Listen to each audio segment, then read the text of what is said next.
joins the red host. Cursed Sotek spawn. Understood.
Joins the red host.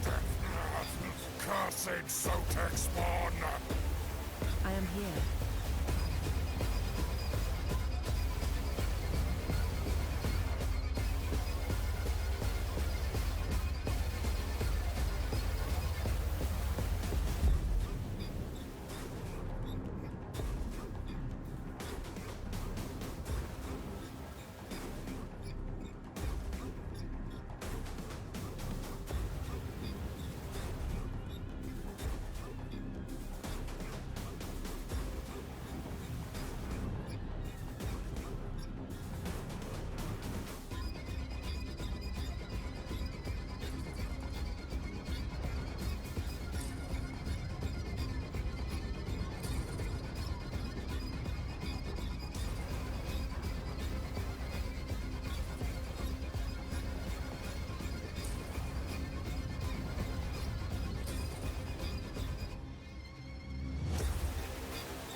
Hello everyone, hello, how are we all doing today? Well, I hope.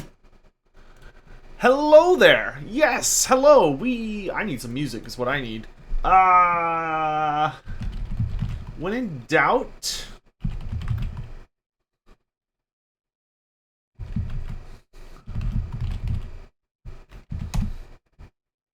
let's do that. Can't go wrong with Skyrim music. Alright, so. Welcome to the stream, everyone. Sure, where you go. This is going to be a pretty relaxed, chill stream, but we do have a lot to talk about. This is going to be a stream purely focused on the lore of the Chaos Dwarfs. And I do have a handful of questions that were submitted by people on the community page who could not make the stream for whatever reason. So we will definitely be checking that out. There we go. And doing our best to answer lots of questions. Brandon. Okay, cool. Brandon, remind me to talk to you after the stream, by the way, about something. So, without further ado, let's get into it. But before we start, first just want to give a quick shout out to everyone that redeemed that sweet Ola Skinks, so they can get a little hello message. So, good afternoon / morning / evening to Hawk Oddly, Jacka Diego, Tactical Sign, Zay on the Way, Big Aggie 72, Master of Warhammer, and Defsa. Thanks so much for redeeming those guys. Alright, so, let's get started. I am basically going to try and keep an eye on the chat and answer questions. However, I do have my document of all of the questions from the prior Q&A. And if I've already answered your question, I'm going to tell you to go there. I'm not going to answer it on the stream. Because if we... Oh yeah, God, all the subs. Because I don't want to be here forever answering questions we've already answered. Thank you to Hawk Oddly for 15 months. Thank you, my dude, for the support. Eldrin the Archmage continuing this up for 10 months. And Garanath also for 10 months. Thank you for the very long, enjoyable, deep support, my dudes. I really appreciate it. I would take a Chick-fil-A sandwich and large fry with a Coke, if that's cool. Sorry, my sister's picking up lunch. Yeah. Also, hello to Degrading Tide and Lil Perk. And Flow Rider. Alright, guys. Let's begin. Let's start with... Alright, so we have a question coming in here from Inquisitor Thomas. Let's see here. What's the difference between a Demon Smith and a Sorcerer Prophet? Okay, that's actually a great question that I don't think we I think I maybe mentioned, but there wasn't a question specifically about it. So the difference between a Demon Smith and a Sorcerer Prophet is that the Sorcerer Prophet is essentially the Lord level version, whereas the Demon Smith is the hero level version. So if you're dealing with a Chaos Dwarf army, your Demon Smith Sorcerer is the lower tier. So like if you had like a regular wizard versus like an Archmage versus a mage for the Elves, or a Skink Priest versus a Slaawn for the Lizardmen. The Demon Smith is the hero level, and the Sorcerer Prophet is the Lord level. But all Sorcerer Prophets are Demon Smiths. They all started there. What book is that? That's a great question. So, these are all the books that I used for this Q&A. Let me... Hold on, there's one more I gotta reach over here and grab. There we go. So, let me show you where all the information was sourced from. For... the Q&A, because I know a lot of people wonder about that. So this is the main primary source for me. I know there are some people in like the Chaos Dwarf community that don't seem to like the Tarmacon source, but I think when it comes to understanding where Games Workshop is going to take the Chaos Dwarfs, this is your primary source. This is the most important source. Is Tarmacon, the Throne of Chaos. I think the next important sources after that are then the Monstrous Arcanum. Yeah, it is a chunky book. The Monstrous Arcanum. Both of these are Forge World books, but the Monstrous Arcanum is kind of like a monster-specific focus, but it's got some interesting stuff that I read or used for like the Kadai and some of the big beasties. After that, you've got the Storm of Magic, which the Storm of Magic Compendium was released in 8th edition, and this was the primary source for information on the Lamassus in particular, because the Lamassu, it has like no information anywhere else in the modern edition. So this is where you get your Lamassu info. It also has a good bit of info on some of the other monsters like the Taurus. Then, of course, you got the Warriors of Chaos. The Warriors of Chaos Army Book is where you get all the information on Hell Cannons. So when dealing with Hell Cannons and their Chaos Dwarf crews and some of the relationships between the Warriors of Chaos and the Chaos Dwarfs, you use Warriors of Chaos Army Book. Then the Warhammer Chronicles Gotrek and Felix, which is the modern release. This is the 5th omnibus.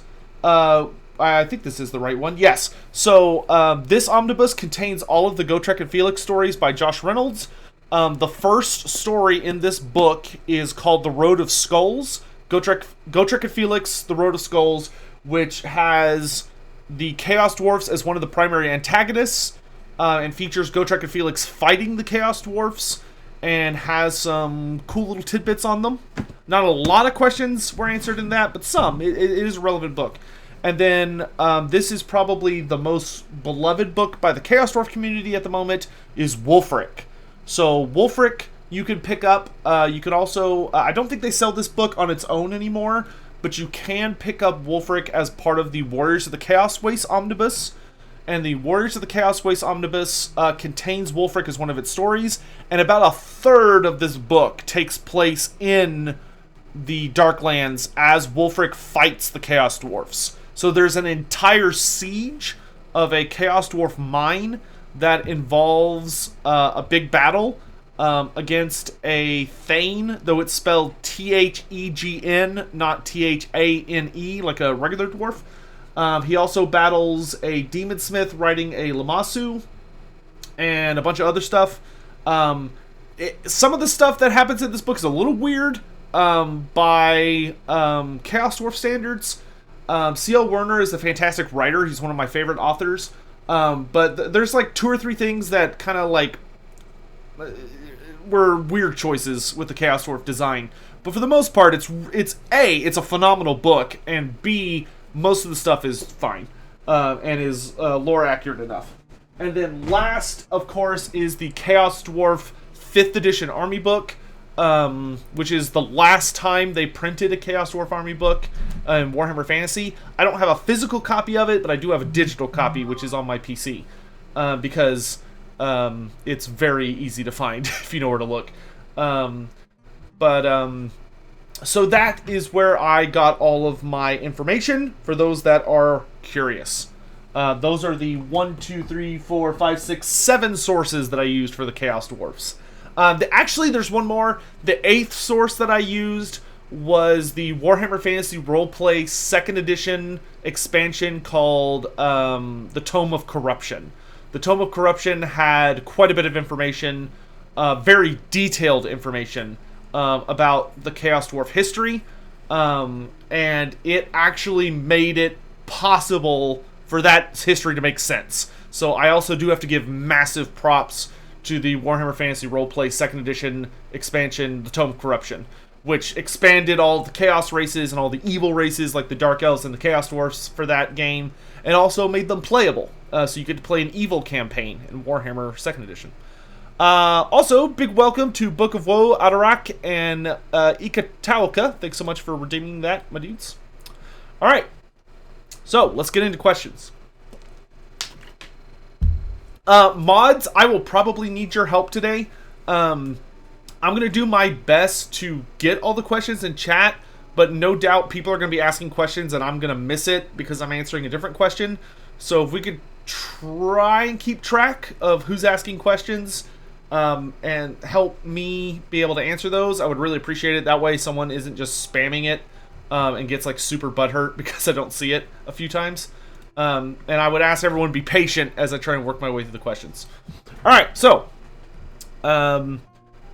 let's take a look at some of these. So, Tactical Sign. Why aren't the Dawizar keeping Skaven slaves? We already answered that in the Q&A, but the short thing is that that's described in Tarmacon, and basically it says that they stopped taking in Skaven slaves because they kept being traps. So they would capture a bunch of Skaven slaves, and one of them would have like a plague, or maybe he would actually be in truth an assassin, or he'd have some kind of bomb like surgically implanted into him, and the Chaos Dwarfs just got tired of the shenanigans. Squats Infinite. I know this is more theoretical, but do you think all the crazy Hobgoblin stuff might be because of the Chaos Dwarfs? I mean, they had to come to the idea that they can make Black Orcs somehow. I'm not sure I understand the question, Squats. Feel free to ask, like, a clarification on that, because I'm not sure I understand the question. Master of Warhammer. Do I think Chaos Dwarfs will play in Game 3 like Dwarfs, but with monsters and magic? No. I think the Chaos Dwarfs are going to play really different. I think the units that are Chaos Dwarfs will play similar to Chaos, or to regular Dwarfs. However, I think only half of the roster at best is going to be made out of Chaos Dwarfs. It'll probably be like a lot of Chaos Dwarfs, and then a notable portion of the army is going to be Hobgoblins, and then the rest of the army is going to be monsters. So they have a lot of monsters and a lot of alternate units, but I don't think you're going to see... they're not going to play like the Dwarfs, no. I think, unless you try really hard to make them play like the Dwarfs. I'm sure it'll be possible, but I don't think that's going to be like their basic playstyle. Hey, Dr. Enigma! Thanks so much for using your Prime sub here. I really appreciate it. Thank you. Phil, 5991. Even though you said they have been retconned, do you think we'll ever see Goblin and Orc slaves as units? Personally, I don't. I think that would be a lazy way to expand the roster, and I don't think that adds much flavor to the Chaos Dwarfs. To me, that would just basically be making them into more of a Horde faction by stealing from other rosters, which I just don't find that interesting.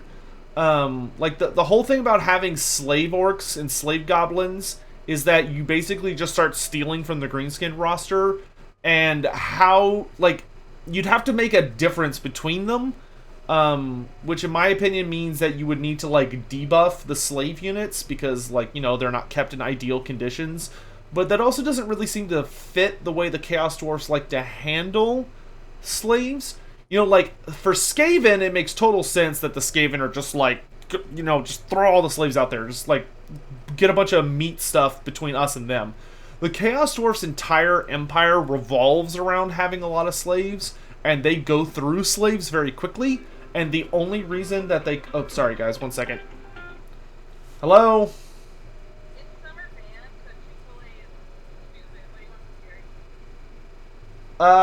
Get me an order of steak fingers with fries and, like, a medium or large Coke, no ice. Okay, bye. Sorry. Had to put in my lunch order. So I just don't see the slave units being worth adding to the roster. I would much rather come up with, like, new types of Hobgoblin units. It's okay, the microphone's on. It's not a big deal. I don't think y'all knowing what I ordered for lunch is gonna be bad. But yeah, I don't see... I just don't think adding slave units would be fun or interesting for the Chaos Dwarfs. I think you'd be much better off, like, expanding the types of hobgoblins. Maybe instead of... Because, like, there's going to be a few types. You got hobgoblins with spears, hobgoblins with, like, swords and shields, hobgoblins with dual swords. Hobgoblins are actually the original sneaky stabbers, so maybe they could come up with, like, a unique version for them, like hobgoblin cutthroats or something. You also can have... You know, then you got Hobgoblin Wolf Riders, you got Hobgoblin Wolf Riders with bows, you got regular Hobgoblins with bows. I don't think you need regular Orcs and Goblins. Were these holds founded before the CD came into being or after? If before, are they now cut off from World's Edge Mountains by the CD? Okay, so there are likely still dwarf holds functioning in the Mountains of Morn. However, I would not say they're cut off from the Dwarf Empire. It's just a very long journey. But it's perfectly possible to get past the Chaos Dwarfs without bumping into them without that much luck. There are many caravans that constantly go back and forth between, like, Cathay and the Empire, and those caravans have to avoid the Chaos Dwarfs. The Chaos Dwarfs aren't just gonna let you walk by. You have to avoid them and be smart about it. So hopefully that answers that. Like, the dwarves join those caravans and have their own caravans that go back to their the World's Edge Mountains holds and maintain trade and contact. They just have to watch out for the Chaos Dwarfs while doing so. Dino Man, thanks so much for the bits and the question. Okay, so moving on to Ientropy. With the increased harmful effects of magic on the Chaos Dwarves, it feels like their sorcerers would probably be dropping like petrified flies. Are sorcerers like Astrogoth just the exception to the rule, or do the Chaos Dwarves have ways to actively hold off the process of becoming lawn ornaments? Great question. So, if a Chaos Dwarf is... If a sorcerer or a demon smith is careful, then he probably won't miscast. And as long as he doesn't miscast, which miscasting just means that you lose control of the magic somehow. Either because you goofed up, like, the incantation you were saying, or maybe when you were, like, working with runes or something, you, like, hit it wrong, or you accidentally called on too much magic, or too little. Magic is a very precise process, even though it's very, like, loosey-goosey, which is what makes it really hard. But if you don't screw up, then you won't turn to stone.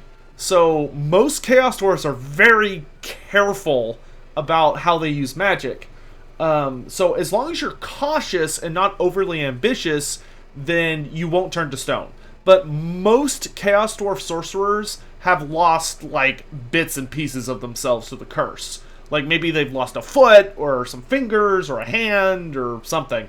Astrogoth is very heavily made out of stone at this point, but Astrogoth has also been around for somewhere in the ballpark of 2,000 to 3,000 years.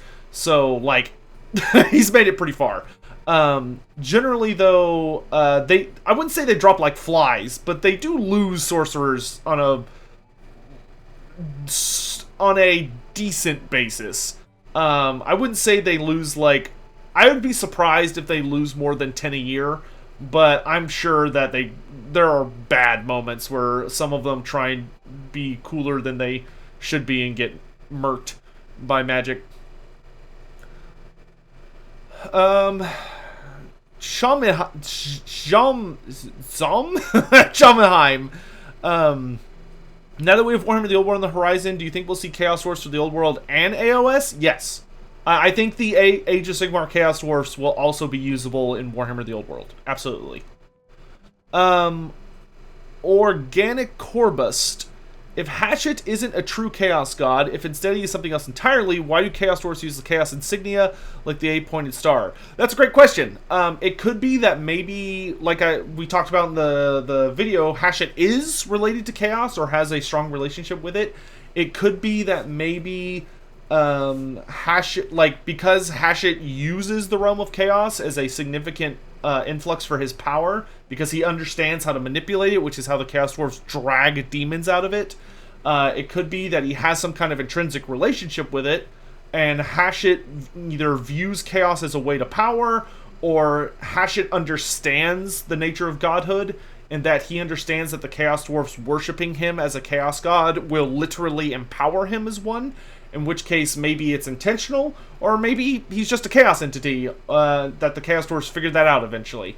Hashit is probably, is, without a doubt, actually, the least explained god in Warhammer Fantasy, even compared to, like, the old one. I would argue we know more about some of the old ones than we do about Hashit. That's how little we know about Hashit.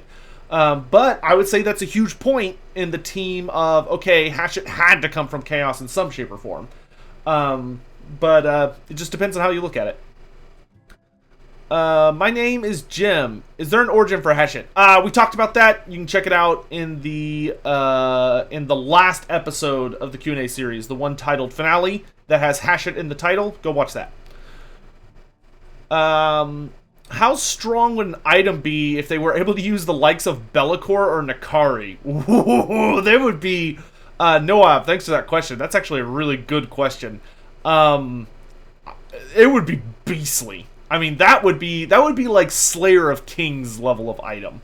So like the Slayer of Kings that Archaon wields, which is one of the scariest magic weapons in fantasy. It's not the scariest, but it's up there. It's like an A tier, A+ tier. That has a Bloodthirster powering it named Uzul. So if you were to use someone like Bellicor or Nakari, who are like top dogs, you could make something really spicy. I mean, that would be probably in the ballpark of like Galmaraz levels of power. Squats, I meant in regards to... okay. So Squats Infinite, when it comes to the Hobgoblins, it is likely that Hobgoblins were not specifically a manipulation of the Chaos Dwarfs, or something that, like, they specifically experimented on. It really seems like Chaos Dwarfs just started experimenting on all greenskins in general, and they came to the conclusion that the best slave they could make was something based on the Orcs design, because Orcs were the closest thing to what they thought the ideal slave would be, which is, of course, being an orc that is perfectly obedient, because the orcs had all the physical attributes that the Chaos Dwarfs wanted. You know, they're powerful, they're large, they're tenacious. So like that's seems to have been their focus, but there's no record that the Chaos Dwarfs ever experimented with the Hobgoblins themselves. Likely because they didn't consider the Hobgoblins very good base material. Base Maniac. Why are Chaos Dwarfs called Chaos if they hate everything that's connected to Chaos? Buff Maniac, welcome to Chaos, where everyone hates each other. That is the nature of Chaos. Chaos hates Chaos more than most other non-Chaos things. Chaos is just like... You have to remember that Chaos is a self-devouring entity. It is a almost endless amount of individuals, deities, and creatures that all want to be top dog and are more than happy to obliterate anything that could test them. Servant of the Horned Rat. Ikit has communicated with the Chaos Dwarfs, right? Yes. So, according to Ikit Claw's lore, Ikit Claw somehow was able to secure basically being a student or a apprentice. He basically was an apprentice, or got an apprenticeship with the Demon Smiths, and was allowed to work within Mingolzar Nagrund and learn from them a bit. I don't know how he managed that. It doesn't say how he managed it. It just says that he did. 500. Hey Sotek, with the addition of Thork, any chance of Neferata before game 3? Dr. Enigma, thanks for the bits, my dude. Normally I would say that's not Chaos Dwarf related, so later, but you did do 500 bits, so I'll go ahead and answer it. No, I don't think there's any chance you'll see Neferata before Game 3, because I think Neferata is very intentionally being held for Game 3. I think that's always been the plan. I think Neferata is... I genuinely believe that Neferata is going to feature in a Vampire Counts versus Kislev DLC. Because Kislev has a very long history with the Lamian bloodline of the Vampire Counts, which is Neferata's bloodline. because Neferata, one of her daughters, named Katarina, tried to take over Kislev, and she did. Like, she succeeded. She was Tsarina. So she was the Tsarina of Kislev, but everyone figured out she was immortal. And at first, people weren't really that bothered. That like, nobody cared that she was a vampire, funny enough, because the Kislevites are just that brutal and, like, practical. The problem they had with her was that she was immortal. So, like, she would never die. They didn't like that because the boyars, so like the ruling class, realized that if Katarina can't die, then that means they will never be able to have a chance to, like, move up one of their family members to, like, take over the country. You know, none of them could, like, try and get a czar in there. So they ended up rallying against her. The wealthy class led the fight against them, and ended up getting her killed. And I forget what his name is, but one of the heroes of Kislev stabs her through the heart with an enchanted weapon that sealed her within a block of ice, and she remains on display in the capital of Kislev to this day, as a show of fuck you vampires.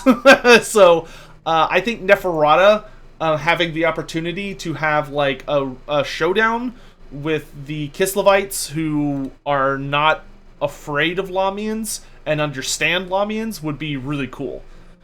I think that would be a great Lord pack. Because personally, and I need to make a video about this, but personally, I do not want any Game 3 versus Game 3 Lord packs. I'm not interested in that. Sounds boring. I think all of them should be Game 3 versus either Game 1 or Game 2. X10. Thanks for the answer. Well, thank you for the bits. Appreciate that. Alright, so let's see. How much is the unit model for the Kadai Fireborn and Bull Centaur for Game 3? How much? Like, do you mean how many models are in a unit, or do you mean, like, the literal cost of putting them in the game? Because I don't know the answer to the second one. I'm sure it's many Charlemagnes. But in answer to the first one, like how many there are, I would guess that Bull Centaurs will be on par with the Skull Crushers of Khorne in Total War Warhammer 3. So, like, somewhere in the ballpark of, like, 12 to 18 to a unit. And the Kadai Fireborn, the Kadai will probably be on par with Monstrous Infantry. So, like, Kroxigors, Trolls, stuff like that. So, similar ballpark. Son of Marks, thanks so much for the Prime sub. Really appreciate it. Welcome to the Red Host. Please enjoy the emotes. And hey, if you're a sub on this channel, please make sure you link your Discord to your Twitch account, because there's cool stuff going on right now for people that are part of the Cool Kids Club, whether you're a patron or a Twitch sub. Just a heads up. Born to be King 21. Chaos Dwarfs are able to... Can Chaos Dwarfs turn anything into a... Oh, okay. You're saying, can they do to any race what they did to the Black Orcs? Probably not, Born to be King. The Chaos Dwarfs have never demonstrated any ability to, like, mess with the genetics, so to speak, of other races. I don't know if it's because after the Black Orc incident, they were like, oh, we're never doing that again. But they... Because you figure they would have experimented on themselves if they could, to try and make, like, a unique, like, an even more powerful form of Chaos Dwarf, but they never did. So I would assume that, like, they just either don't have the capability to it, or after having the whole equivalent of Jurassic Park incident, they were like, just because we could doesn't mean we should, so let's just not. Brainbug, thanks so much for renewing your sub, buddy. Appreciate it. Okay, I'm gonna kind of skip to the bottom of the list here. And plus, I imagine greenskins are a lot easier to work on because they're spores. There's a lot of them, and they literally, like, the makeup of a greenskin is determined by, like, the soil and the conditions of the soil that he's in, like, born out of. So they're probably a lot easier to mess with. Because you're not having to deal with, like, regular shenanigans of creating life. Plus, greenskins are very adaptable. Like, they adjust to their environment very, very easily. compared to, like, humans are not nearly as adaptable as greenskins are, and humans are very adaptable. Thanks for the hype train, guys. I really appreciate that. Do the Chaos Dwarfs have much to do for Warpstone? No, we answered to that in the Q&A. There's more specifics in the technology, one of the technology episodes, but no, they do not. It's too unreliable. Servant of the Great Horned Rat. Do the Dawizar treat Vermin Lords differently from other demons since they're also Skaven things? I don't know. I would imagine they don't care a demon's a demon as far as they're concerned, especially because Vermin Lords are on the upper echelons. You know, they are greater demons. They're not lesser demons. That being said, there's some very specific lore in the end times about how Vermin Lords are super rare, like very, very rare, before the end times. During the end times, they pop out everywhere, which is why there's so many variants of them. But prior to that, Vermin Lords were, it was incredibly rare to see one. You know, they are very sneaky creatures, being Skaven, or like just the ultimate Skavens.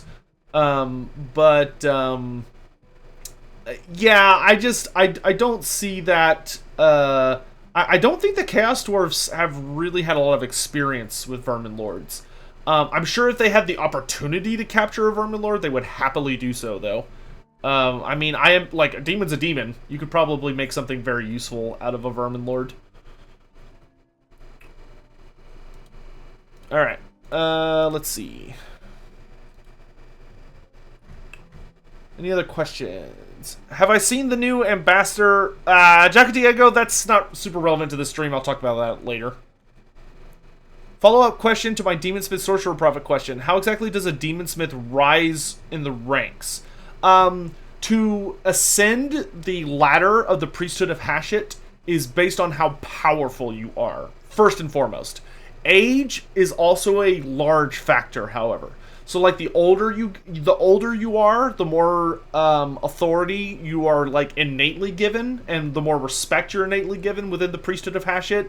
But to determine your actual rank has a lot to do with your abilities. So, like, if you're a very, very powerful sorcerer, or if you are able to, like, create really powerful war machines, or crazy powerful weapons and equipment and stuff by smithing demons, then you will rise in the ranks and be given more authority and power.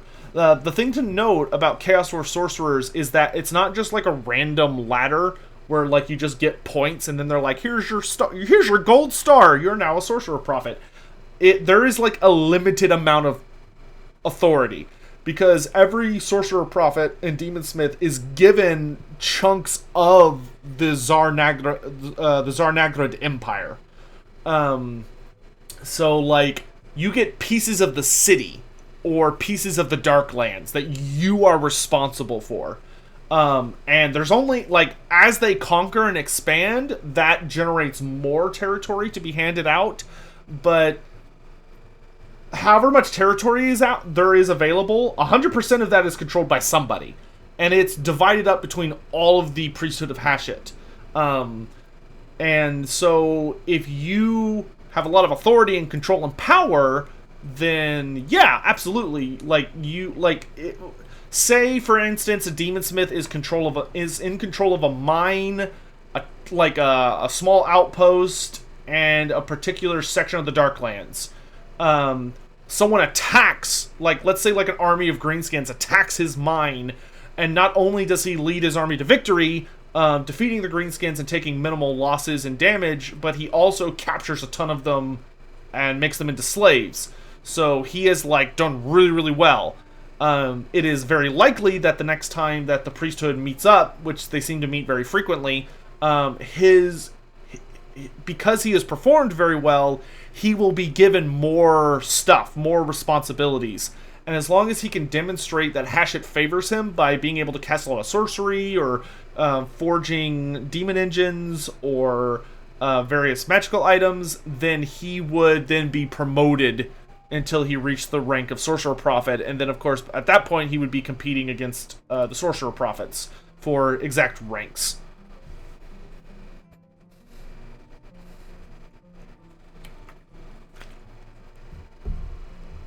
Do I want a full Hobgoblin race pack at some point? No. I feel that's very unnecessary. I think Hobgoblins do a really good job I think Hobgoblins do a very good job of being a part of the Chaos Dwarf roster. And I think if you want to add to the Hobgoblins, that's great. Just make them a bigger part of the Chaos Dwarf roster. I don't think making them their own standalone race is worth the effort. I would much rather get genuine new races, like End, or Nippon, or the Fish People, or the Naga of Koresh, or the Southern Realms. I don't need more Hobgoblins.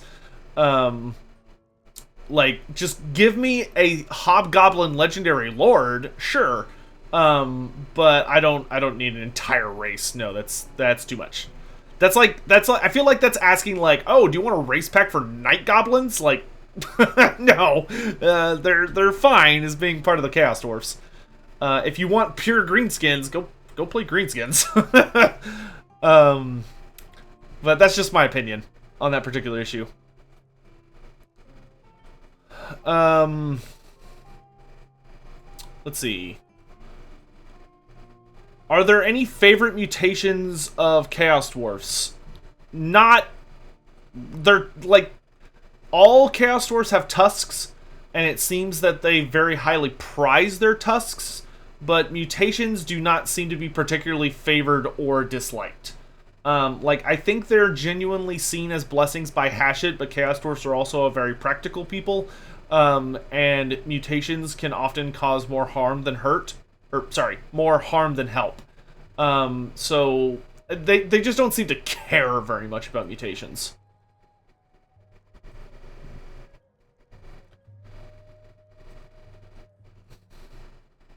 That being, so like John Locke Cole says, I am totally fine with there being an NPC faction of Hobgoblins. Like, there could be like, you know how if you play Total War Warhammer, there are Savage Orc tribes that literally just have Savage Orcs, and that's it? They just spawn on the map and they're annoying. I would be fine for, like, that level of Hobgoblin races. Like, there are Hobgoblin hordes that just roam around the Darklands and the Eastern Steppes and stuff being annoying. That I'm totally cool with. And, like, the AI can only recruit Hobgoblin units. But I think making it a full standalone race is way too much. I would be genuinely upset if they did that, because there are so many more interesting factions to do. And we're already crunched on slots. Are there any notable female Chaos Dwarfs in the lore? I'll do you one better. I've never heard or seen a named female Chaos Dwarf. Never. Even when female Chaos Dwarfs show up in Wolfric, there's like there's a unit, not a unit. The Thane has like a group of bodyguard. He has a bodyguard of all female Chaos Dwarfs who are like crazy acolytes, and they're unnamed. They're like basically proximity of the Chaos Dwarfs yeah. to Gnobler country. Do you think they probably have a fair number of Gnobler slaves alongside other greenskins, especially in places like the Black Fortress, which are really near Gnobler country? So, Dino Man, that's a great question. I think we've covered it in talking about Chaos. I think it's in the Chaos Dwarf Worldwide episodes, and we also talk about it in the Ogre Kingdoms Q&A. But the Chaos Dwarfs actually did not manage to do a very good job enslaving the Noblars, and the Noblars, for the most part, escaped. Because the reason the Noblars joined the Ogre Kingdoms, so like they left Noblar country and went into the Mountains of Morn, was to gain the protection of the Ogres against the Chaos Dwarfs. So like there are Ogre tribes that have moved down into Noblar country, but the Chaos Dwarfs do not seem to have control of Noblar country. That seems to still be dominated by the Ogres and their Noblar allies. But like the whole reason that relationship started between the Noblars and the Ogre Kingdoms is because the Noblars became aware that the Chaos Dwarfs were getting a little too close. And so they went and joined up with the Ogre Kingdoms. Are we going to get a Noblar-themed race pack? Absolutely. So hopefully that answers that. Thanks for the bits. Do the Chaos Dwarfs have a warning system for potential invaders? Yes. The Chaos Dwarfs have a series of towers like the Tower of Gorgoth, the Black Fortress, that not only act as massive fortress garrisons, but there are like lots of little unnamed outposts, or like so small they don't show up on the map, that are controlled by Chaos Dwarfs that act as sentries and spies, to keep an eye out for enemies, and they'll send signals. Usually it'll be like some sort of system of it'll be a signal, or it will be Hobgoblin riders. Like the first time Chaos Dwarfs tend to know about anything is because of Hobgoblins. Hobgoblins are roaming all over the Darklands, and the Wolf Riders in particular literally just run circles around Chaos Dwarf lands looking for people. This is actually covered really nicely in the Wulfric novel. When Wulfric and his group invade the Darklands to go after the Chaos Dwarfs, you know, he's got a magic boat that lets him teleport. So Wulfric's ship literally teleports him behind enemy lines in the Chaos Dwarf Empire, but he still gets spotted really fast because of Hobgoblin Wolf Riders. But the Hobgoblin Wolf Riders are the warning system. Did any of the Elves meet the Chaos Dwarfs and fight or trade with them? We covered this in Chaos Dwarfs Worldwide. But yes. Have the Chaos Dwarfs ever teamed up with another faction for a notable conflict? That depends on how you define team up. I mean, there was the Tarmacon invasion, which is canon, where they joined up as a large part of Tarmacon's horde and invaded the Empire. But generally, whenever the Warriors of Chaos do a really big invasion, the Chaos Dwarfs are almost guaranteed to be joining along. So, like, the Chaos Dwarfs were probably involved in the Great War against Chaos with Azafar Kul. They have likely been involved in Chaos invasions of Cathay and End and other nations. They show up all over the damn place. How big is the Black Fortress in terms of pure size? It's pretty fucking massive.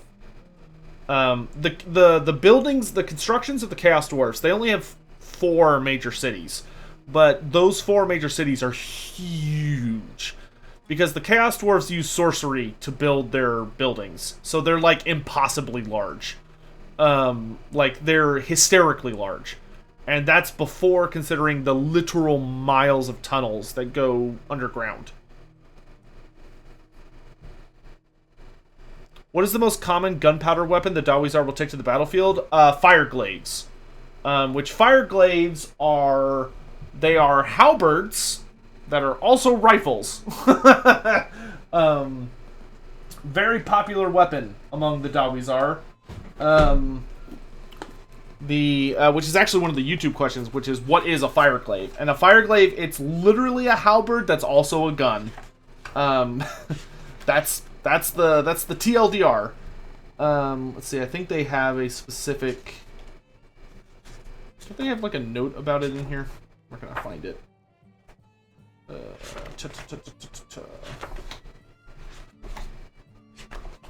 I'll find it. Hold on. Good grief. Let's see. That's the blunderbuss. Ah, the Fireglaive. Here we go. A weapon both cunning and brutal, the Fireglaive is a compact, heavily constructed repeating handgun. Unusually, the weapon also incorporates a single-edged chopping blade, allowing it to be wielded in close combat by a skilled fighter, much like a halberd. Fireglaives are complex to make, their mechanisms far beyond the inferior arts of humankind to imitate, and are difficult weapons to master. As a result, their use is largely limited to the elite and the demon smiths that fashion them. And these are wielded by the Infernal Guard. Which, yeah, they are literally repeating... So they're repeating handguns. They're not as long range as regular guns. They're shorter range. They're like half the range of a... Well, no, that's not true. They're like 3/4 the range of a regular handgun.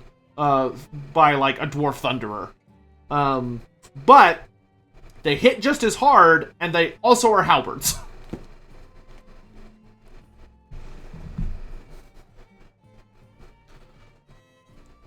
Would Fireglaives be the kind of the same as the Strozzi? They'd be similar. I think the Strozzis, though, are gun axes, so they're more like great weapons. The Dawizars would be like anti-large armor piercing. And provide defensive buffs. And also used by very heavily armored unit. But other than that, yes, very similar.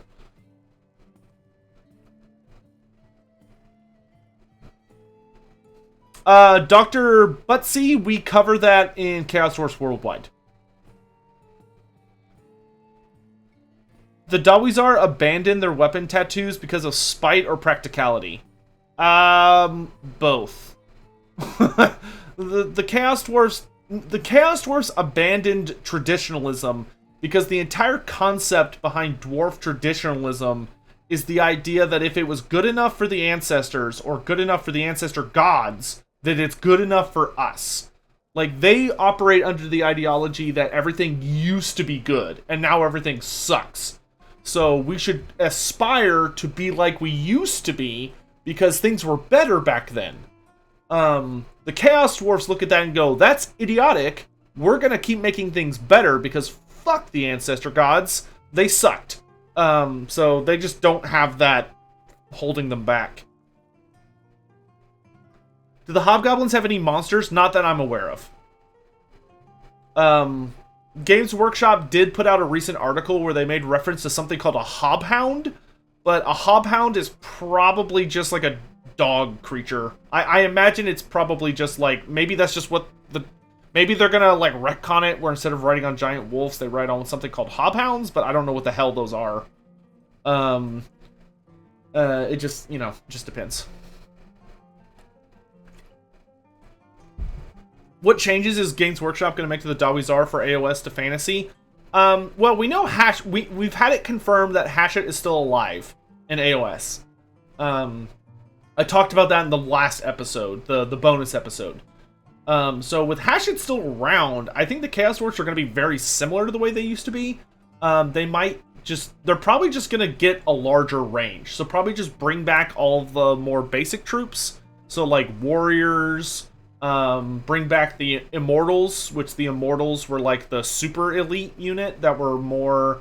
They were less. If the Iron Sworn are elite halberd infantry that also have guns, then the Immortals were more like your sword and board or great weapon wielding lads. Actually, the Immortals in Wolfric, they appear in Wolfric, and they wield these. They have like these great weapons that are super crazy. They're like these big. They're not halberds. They're a pole weapon that have a crescent on like both sides, and then a spike coming out of the top, kind of. So it's like a large crescent moon blade coming out of the front, and then there's a little something that comes out of the back, and then a big spike off the top. But they're not halberds. They're shorter than halberds, notably shorter. But they could be used to like fight very defensively, but also just to like smack the crap out of people. I don't know what they're called, but I'm sure it's based on an actual historical weapon. Knowing C.L. Werner. Oh, I've got food. My lunch downstairs. Excuse me for a moment, chat. Let me go grab it. My sister apparently has come home. Hold on. Yeah, let me go get that real quick. Un momento. A trident. Well, a trident by definition has to have like 3. I don't think it's a trident. Maybe a bident, but I feel like bidents are more like forks, not like a crescent shape. I'll be right back, chat. 1 minute. Leslie? Leslie?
I'm back.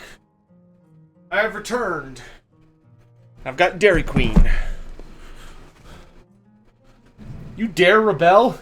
You dare? Throw him in the snake pit. Anyone that rebelled while I was gone gets thrown in the snake pit. No riots in this chat. Where the fuck are my headphones? They're over here.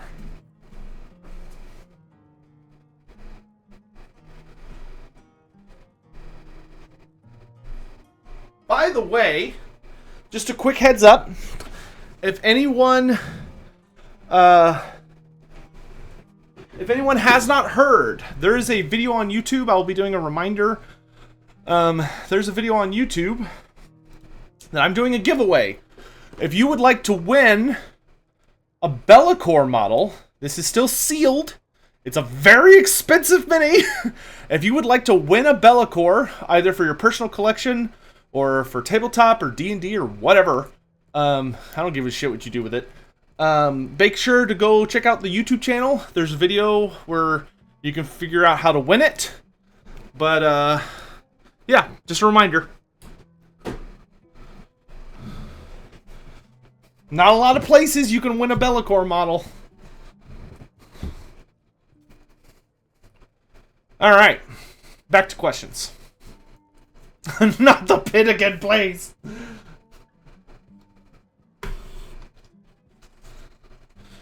Let's see. The Draymond. Would Chaos Dwarfs be able or wanting to learn anything from the technology of other races? Yes, actually. The Chaos Dwarfs, one of the biggest things they like to do when they go to war is they like to go investigate what everybody else is up to. So, like, whenever they join an army, not only are they going out to test their weapons, but they want to go see what everybody else is doing too. Dynamon 95 cheered. X100. Oh my gosh, that's a lot of words. Become powerful enough to launch an invasion to conquer another but yes, they do like to study the weaponry of other races. I personally think Indiana, they are fairly isolated from the other good realms and they are not united as one.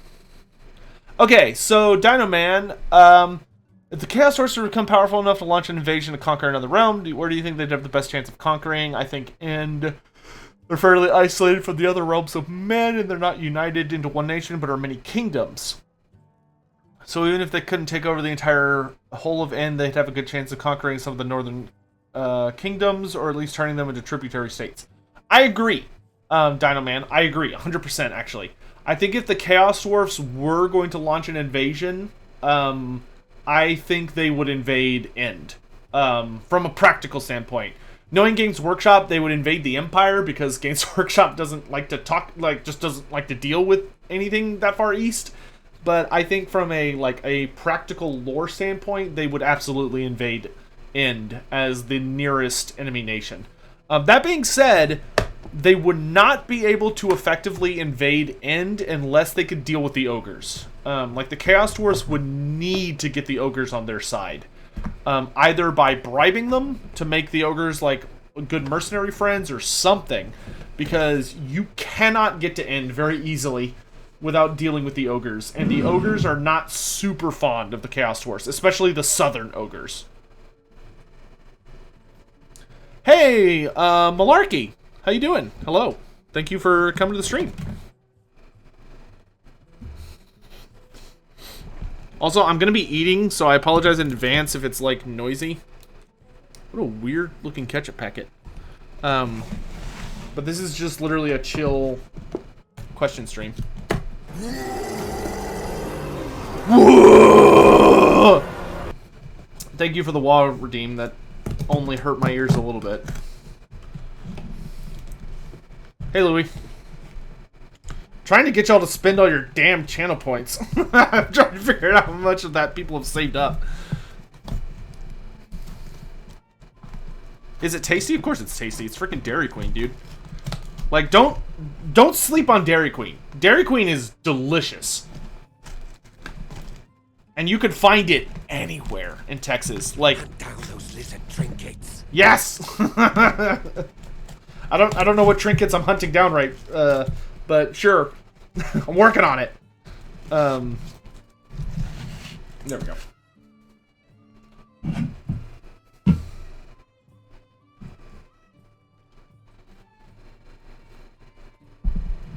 I'm actually gonna stop wearing my headphones, I think, because I can see everything y'all are doing, and I have an easier time. I'm gonna move this a little bit. I have an easier time controlling my voice, and not shouting when I am not wearing headphones, because those headphones cancel out a lot of noise. And so when I talk, I shout. Your channel points are infinite. Not at that rate. Mine are literally infinite. Every non-American? What?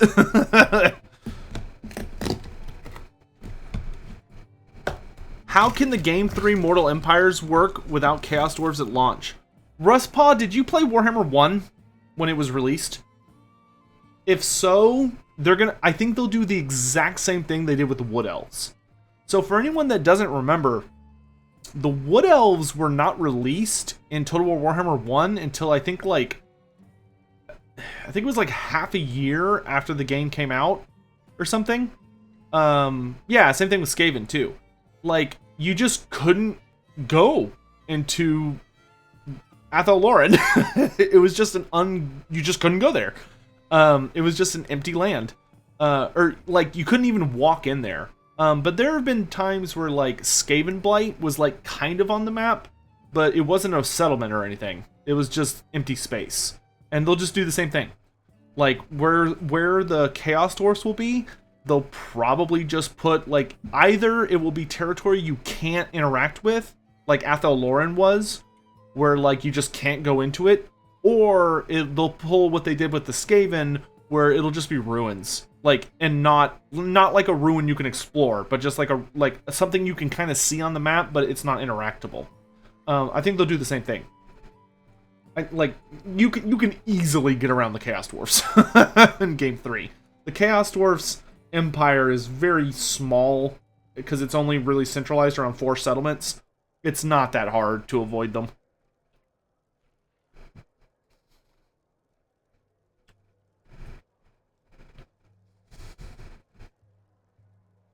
How many monsters and war machines do they use? A lot. I mean, off the top of my head, Chaos Siege Giants, Lamassu, Great Taurus, Bale Taurus, Kadai Destroyer,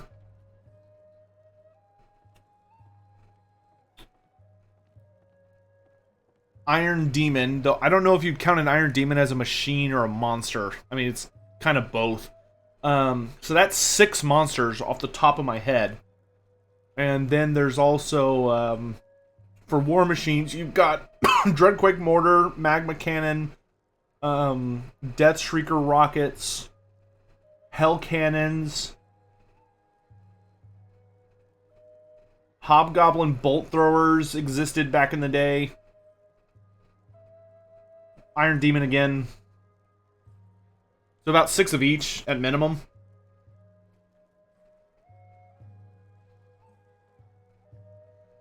I already said the Earthshaker. That's what a Dreadquake Mortar is.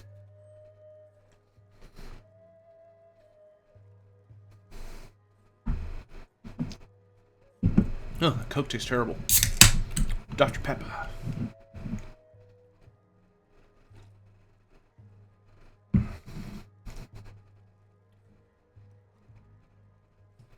Dino Man, I mean, yeah, you can kind of argue that compared to like the regular dwarfs. I mean, it's kind of a personal thing, but like, don't get me wrong, like Ironsworn are not treated well. Brandon, thank you. Yes, we will talk later. We got business. We got business.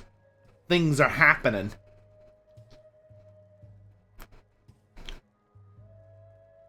Do Chaos Dwarves still drink as much? It says they do. I don't know what they drink. I think they drink beer. Apparently they make the Chaos Dwarves brew beer in Mingolzar Nagrund.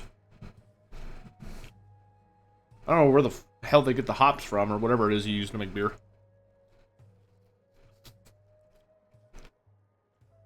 Why are we talking about Chaos Dwarfs? Because this is the Chaos Dwarf stream.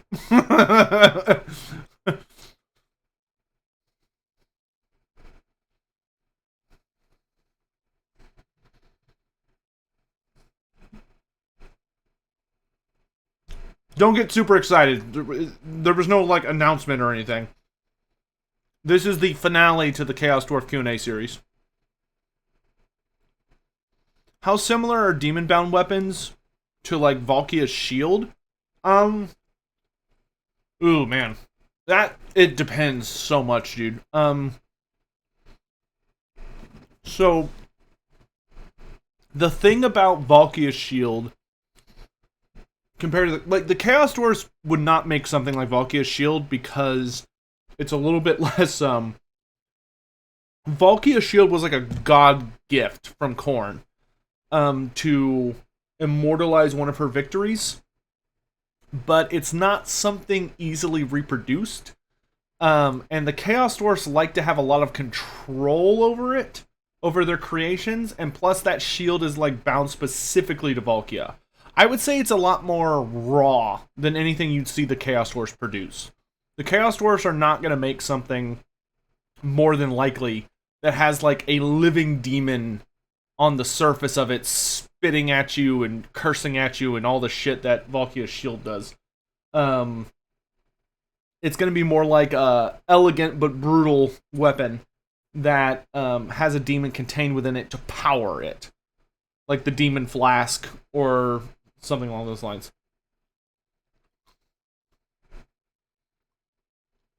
Who would win, a Slayer or an Infernal? Probably an Infernal.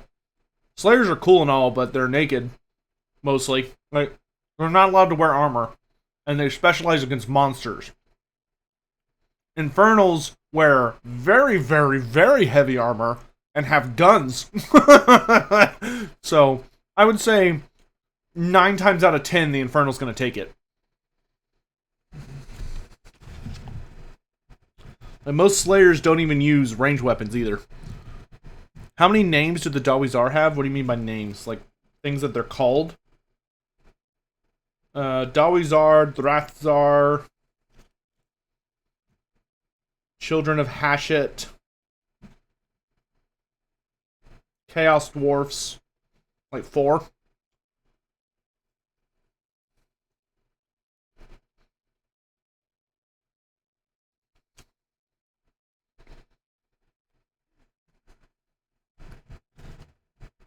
What about a Giant or a Demon Slayer? Yeah, they could probably take an Iron Swarm. They tend to have, like, better gear, though.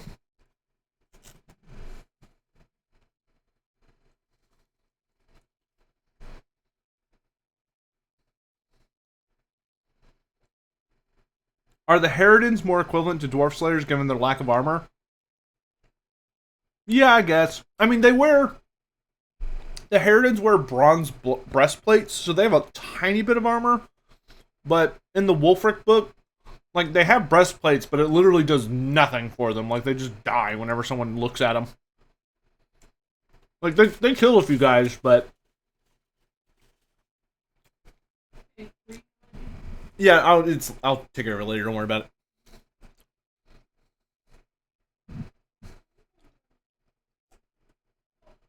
The Harridans or the Viragos wear, like, ceremonial equipment, though. So they've got, like, breastplates, and they're wearing robes. So they're not like a Slayer, who are, like, literally half naked, at minimum. Oh, that's true. Yeah, that's true. The northern hosts do like to refer to the Chaos Dwarfs as Fire Dwarfs.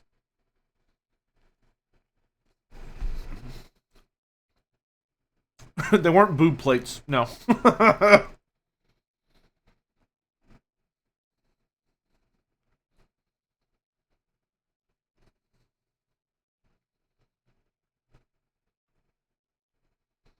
They seem like a priestess. No, they're more like disposable acolytes.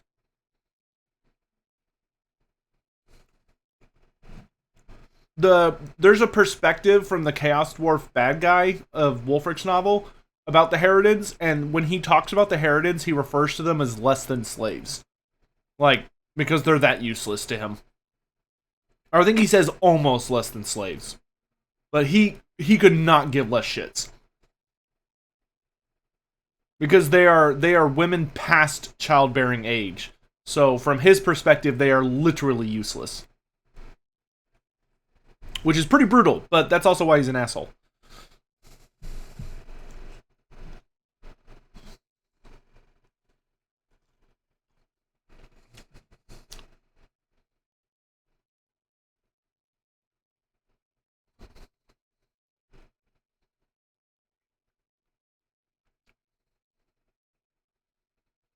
What types of weapons do most Chaos Dwarves prefer? They're still pretty common with axes and hammers, but you do see halberds show up a lot. Chaos Dwarves really like halberds. The Chaos Dwarves seem to prefer items that like are good at piercing armor, so like an axe or a halberd or a sword. They don't seem particularly drawn to any like particular style like the regular dwarfs are, though. Would bull centaurs ever let someone ride their backs? What? Do you think a centaur would ever let another beastman ride their back? No. No, I don't think they would.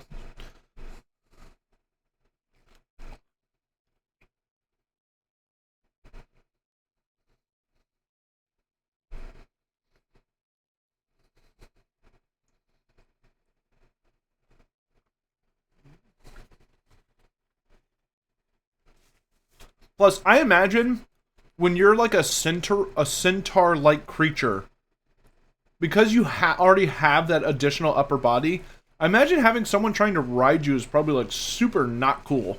Because that's like a lot of extra weight.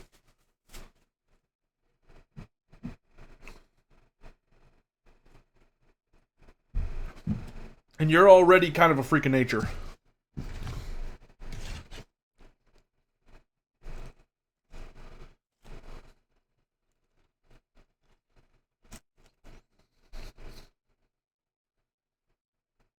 Would Kolek Suneater let me ride his back if I asked really nicely? I think you should just go ask him. I'm sure it'll be fine.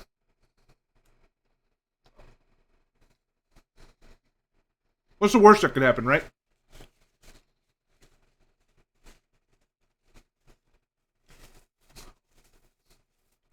Little did we all realize that that guy that shows up in the Warriors of Chaos trailer that gets squished at the end was actually Inquisitor Thomas. What's on the menu? Steak fingers. Steak Ubies.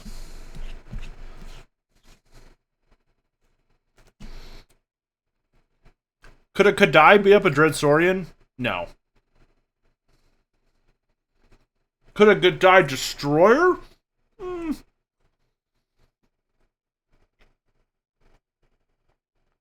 If it was a Colossus, it'd stand a fair chance.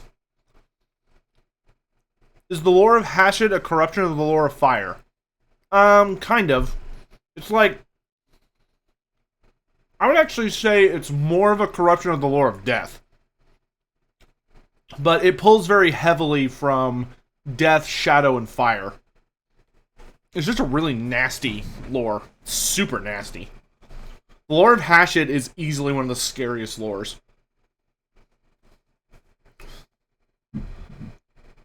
When are we getting a Witch Hunter General Lord option? Never. I resent that question. The question should be, when are we getting a Grand Master as a Lord option? I don't want a stupid Witch Hunter General. Give me a Grand Master any day.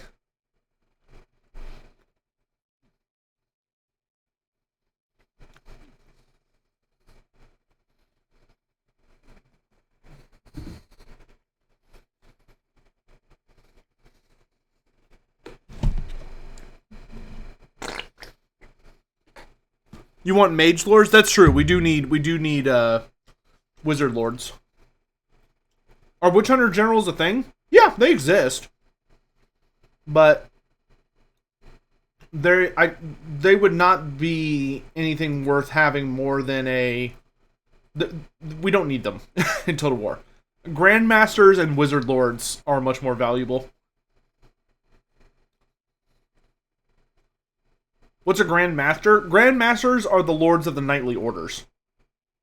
So they are super badass human fighters that also have the ability to take a demigryph, by my reckoning. But they're like really heavily armored, specialized lords in mounted combat. So if they put them in the game, I think it'd be fun to have them like forced to come on horseback at minimum. And then you could either have them on horseback, Pegasus, demigryph, or griffin. I think that'd be a lot of fun.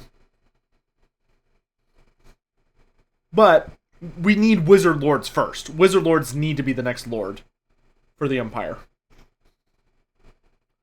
Do we know what monsters Chaos Dwarfs hunt for materials or food-wise? Everything they can.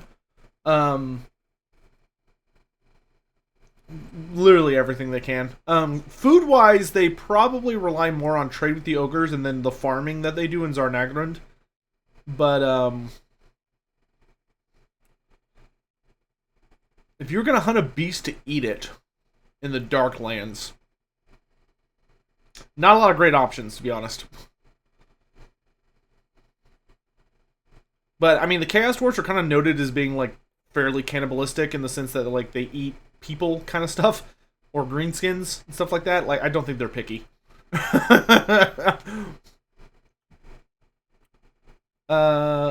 Second has a question for me. Oh. You left out Zatan the Black for a legendary lord. Why do you think he wouldn't be one? Zatan is possible, but I don't think he brings anything particularly grand. I think Zatan the Black would make a better legendary hero than he would a legendary lord.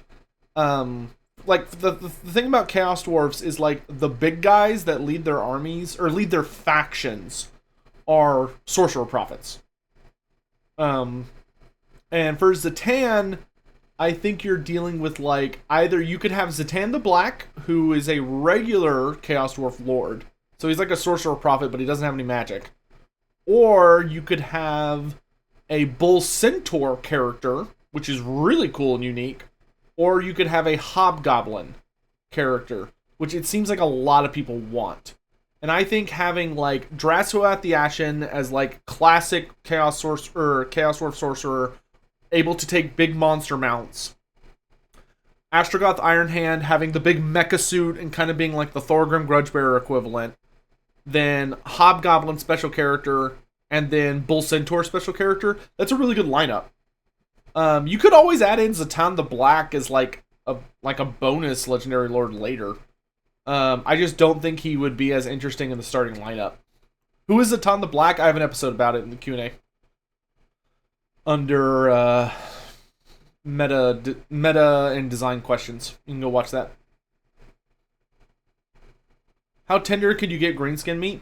You know, Gator, there's actually a really funny article. Not article. So in the Warhammer Fantasy Roleplay 2nd edition, they did this really cute, funny thing. I'll have to make a video series about it. But there's this character who... So the bestiaries for all of their books have what are called perspectives.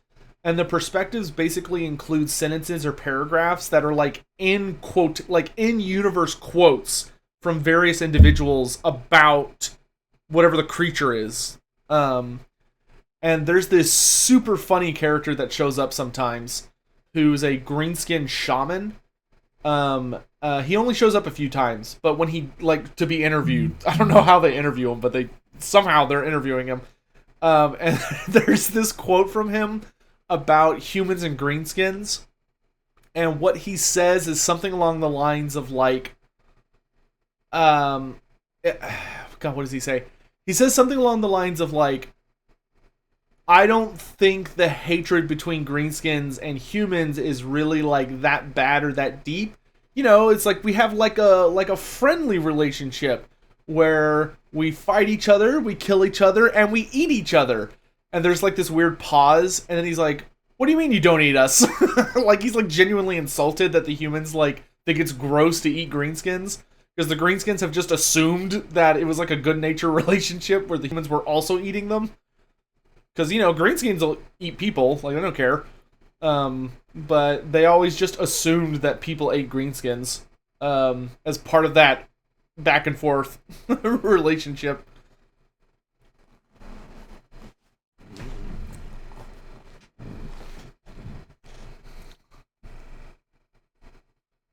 I think it would be interesting to have a Chaos Dwarf character who's focused on the whole merchant angle.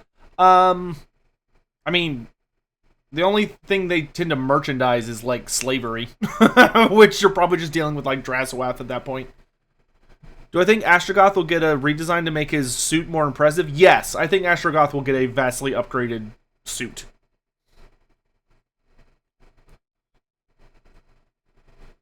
How the Black Orc Rebellion...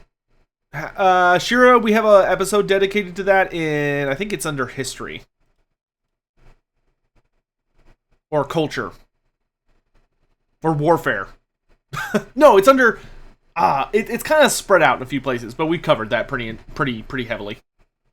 Is there any Dawizar? That's a great question. Yes. What is this? The Dremen. So over on you. If you're not familiar with who I am, like maybe you just wandered in here, which is totally cool. I'm Loremaster of Sotek. I have a YouTube channel where I answer questions about Warhammer Fantasy and the lore behind it. We just finished a big series on the Chaos Dwarfs. About 14 episodes of content that ranged around 30 minutes each, which is like 400 something plus minutes of Chaos Dwarf lore. And this is basically a follow-up stream where I'm kind of trying to answer questions live, any like follow-up questions. Do I think Astrogoth would ally with the Decepticons? Yes, absolutely. No question. Is there any Dawizar character that could go up against Grimgor? Oh, yeah. I mean, Drazoath the Ashen could fight Grimgor. I think Astrogoth Ironhand could fight Grimgor. I don't know if they'd win, but they could definitely give him a good fight. How are the Dawizar? Are they doing okay? No. They, torn to shreds. How well known are the Chaos Dwarfs to foreigners? Very not. Most empires / civilizations think the Chaos Dwarfs are a myth. They do not think they're real because they're that. It's that rare to run into them. Like when Drazoath the Ashen invaded the Empire, he had not seen an Imperial army for like. I think it said he hadn't seen an Imperial army for like at least a century or something like that. So he was like super surprised when he got there and the Empire was using all these cool new toys like rocket batteries and like more sophisticated weaponry. He was like, oh, that's cool. Like he hadn't seen any of it because he hadn't been there in so long and he hadn't like seen any of their armies. Like it's pretty rare for most people to know for a fact that the Chaos Dwarfs exist. Even, like, well-learned folk. Oh, it was a steam tank. That's what he saw. Yeah, I think he sees a steam tank, and he's like, whoa, that's kind of cool. But then I think he unleashes an iron demon, and it, like, pulverizes the shit out of it or something. Actually, I don't think there were any steam tanks in that book. I think it was the Marienburg land ships that caught him off guard. Which are, like, giant steam tanks on cocaine. To shreds, you say? And his wife? To shreds, you say? Is Zar Nagron bigger than Karazakarak? No. No, I would say Karazakarak is larger. But I'd also say that it's easier from a dwarf perspective to build into a giant colossal mountain than it is to just, like, raise an obelisk out of the earth.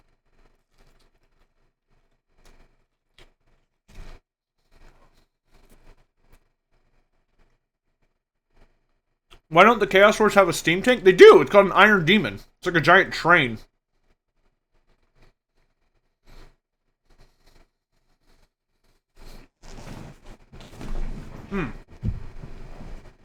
Hold on.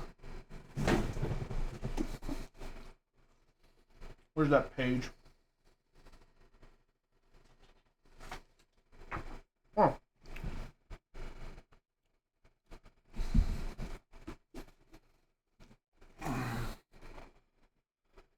Iron Demon. It's like Thomas the Tank Engine, but he's got cannons. And he runs you over with giant spiked wheels. And he's got a skull cracker in the front, which is like a giant battering ram. It's really unpleasant. It's mostly powered by steam, but they also tend to have demons in them.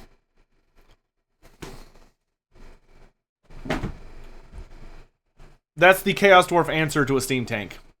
It's a lot scarier than a steam tank. Gator 501, Dr. Enigma. Also, thanks for redeeming those hello skinks. Or hello skinks. Do I think Chaos Dwarfs, if the Chaos Dwarfs captured Minotaurs, they could tame them and raise them as hatchet worshippers? No. I don't think the Chaos Dwarfs would agree that Minotaurs are true children of Hatchet. I think they would disagree with that notion. Thomas the Iron Demon.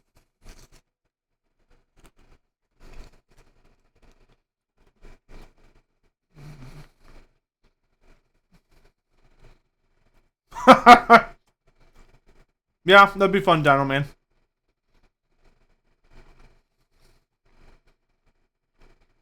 What about the Brass Bull? They'd probably entertain the idea, but the Beastmen, the Chaos Dwarfs do not think that everything bull-like represents Hatchet. They're a little more clever than that.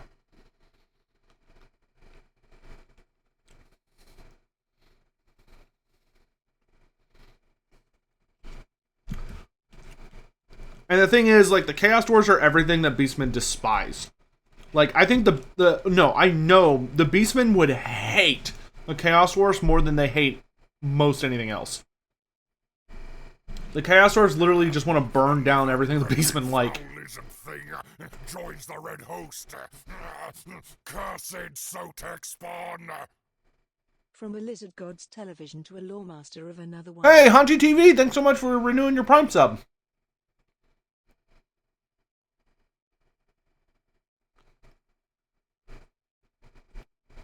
Always nice to have an old one in chat.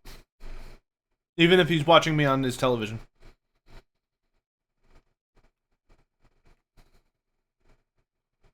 Yeah, just like how, Cornates don't think that every single dog in the universe is a representation of their god. Do Beastmen raid other Chaos supporters? Yeah. Beastmen fight with the other Chaos groups a lot. The Beastmen are very jealous of the Warriors of Chaos. And take every opportunity to attack them when they can. They do not like the Warriors of Chaos. Like, they'll join up with them if they believe that it's the god's will. Because, like, a shaman, like, tells them, hey, get your shit together, we're, like, joining up with this. But a lot of the time, they'll, like, attack Warriors of Chaos to, like, prove their superiority. But no, the Chaos Dwarfs and the Beastmen would never get along. Like, I'm sure if the Chaos Dwarfs did some big invasion, and the Dark Gods came to their Brave Shamans and were like, hey, you're going to help these guys. The Beastmen would be like, alright, fine. But, like, the Beastmen would not tolerate the Chaos Dwarf Empire. Who would win, Ironbreaker or Infernal Guard? Honestly, that's a hard one. Like, I think if the Ironbreaker could close the distance between the two of them, like, he would basically just be relentlessly marching into gunfire because the Infernal would be shooting at him. If it was an Ironsworn, I think it'd be a fair fight because there are two kinds of Infernal Guard. There are regular Infernal Guard, and then there are Infernal Ironsworn, which are the big bads. They're like the genuine bodyguards. I want to say that I think a regular Infernal Guard would get his ass kicked. An Infernal Ironsworn, ooh, I think the Infernal Ironsworn would beat an Ironbreaker personally, because he's actually equipped with a, well, I mean, like, he's got, like, a really nice weapon, because he has, like, kind of a halberd, which would allow him, like, a little bit of armor piercing. But I think in a one-on-one encounter, I honestly think the Ironbreaker, if the Ironbreaker could get through the gunfire and make it to the Infernal, I think once he closed in on him, I think the Ironbreaker would take it. Because of just classic sword and board situation. But it's dependent on a lot of factors. Do Chaos Dwarfs have an equivalent to Iron Drakes? Yes. if you use some of the older lore, well, not necessarily older, they weren't given a playable unit, but in both Tarmacon and the old army book, it talks about there being a unit of Chaos Dwarfs who have shoulder-mounted Death Shrieker rockets. So, like, they're rocket launchers, but infantry. So, I would say those are probably the equivalent. And I would be shocked if we do not see those in game at some point. I hope we do. I really like the idea of shoulder-mounted rocket infantry. That just sounds cool. Something I find odd about Warhammer is all the good races can become evil and corrupted, but the bad races just have, like, 0 good guys. Is that true? Is there some good guy from one of the evil races? Ame Vart, thanks so much. Ame? I'm gonna go with Ame Vart. There we go. Thanks for the question.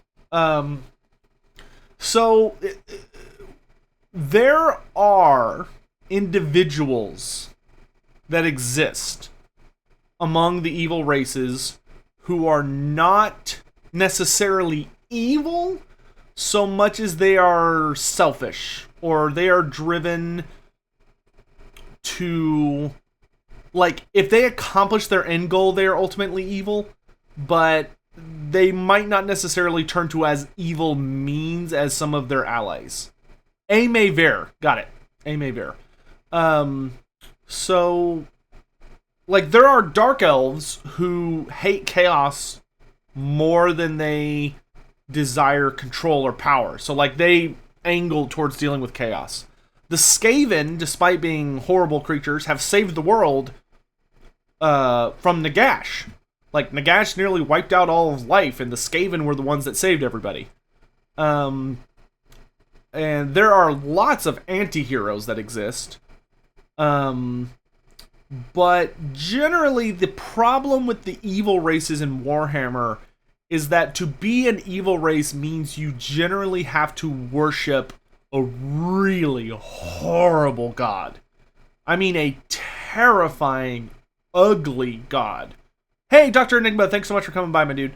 So, I would say that, like, for the chaos races, there's very little redeemable things about them.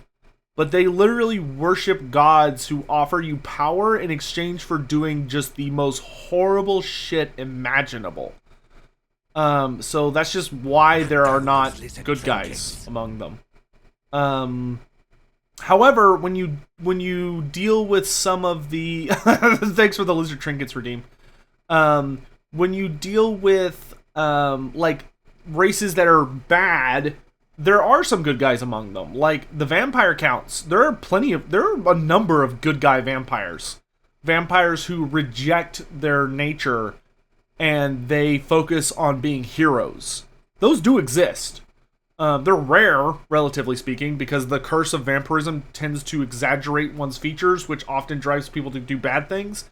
But there have been noble vampires who try and do good things. There have been noble necromancers who try and do good things. A lot of people that turned to chaos were trying to do something good, and then they were driven to insanity. Dino Man, thanks for that redeem, dude. Welcome again to the stream. Probably my favorite example is there is a chaos character called Festus the Leech Lord. And Festus used to be just a guy called Dr. Festus, which was a super unfortunate name. But Dr. Festus was like the best doctor in the Empire. Like, he was super hardcore, doing his best to heal people, cure diseases, and all this stuff. And he was really successful. However, Nurgle kind of noticed him, and Dr. Festus ended up going up against one of Nurgle's plagues. And the problem with Nurgle's plagues is that they're magical in nature. So you can't just cure them. You need something more than that. And Dr. Festus was going up against this plague, trying to fight it with just science. And he ended up becoming immensely depressed and full of despair because he couldn't save any of his patients from this new disease. And he got so desperate and so despairing that he basically started calling out to anything that would listen, begging for an answer.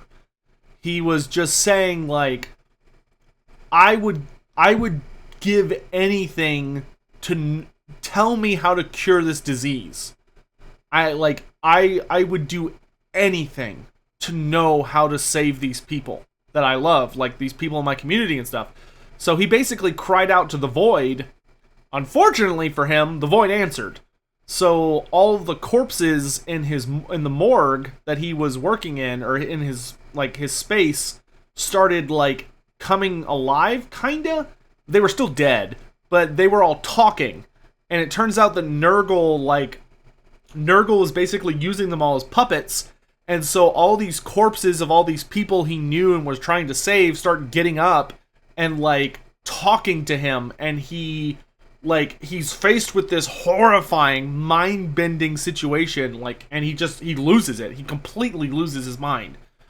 And Nurgle answers his deal. So Nurgle agrees to teach Festus everything there is to know about disease so that he can cure every disease. But as part of that bargain, it ends up completely overwhelming Festus, and he loses his mind. So he goes insane and ends up dedicating himself to Nurgle and becomes Festus the Leech Lord, who is not a good guy. He's really nasty. Hopefully that answers that, though. Like, there are exceptions, they're just super rare. Who do I think from Game 1, Game 2 do I think the Chaos Dwarfs could be pitted up against? I mean... I don't think the Chaos Dwarfs will get an expansion outside of just their race pack. I think they'll probably just get a campaign pack and be done. But if they wanted to do a DLC, I mean, who doesn't want Dwarfs versus Chaos Dwarfs? Come on, that's like a slam dunk. Dwarfs versus Chaos Dwarfs is just like gorgeous, gorgeous. Hey, Dino Man, thanks for the bits. Question more about a place in near the Darklands is pig barter. Pig barter. Is pig barter associated with any nation, or is it just an independent trade hub? It is mostly an independent trade hub. Its history ties back to the Empire, or maybe the Border Princes. I would say, though, it's probably most associated with the Empire, but it is an independent trade hub. How common are Chaos Dwarfs there? The Chaos Dwarfs never go there, otherwise they would have leveled it. I think it's a place that relies on how small and dirty it is.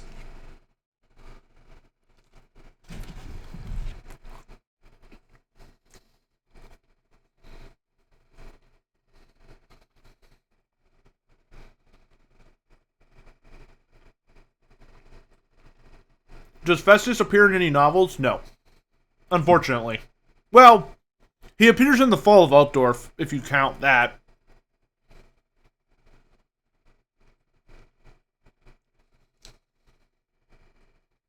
Alright. Real quick, guys, I'm going to go ahead and answer the questions that were posted on YouTube for me. So the YouTube questions that I have here are Chaos Dwarfs bigger than regular dwarfs? No. We've also answered that in Physiology, which is one of the episodes. I think it was under Physiology.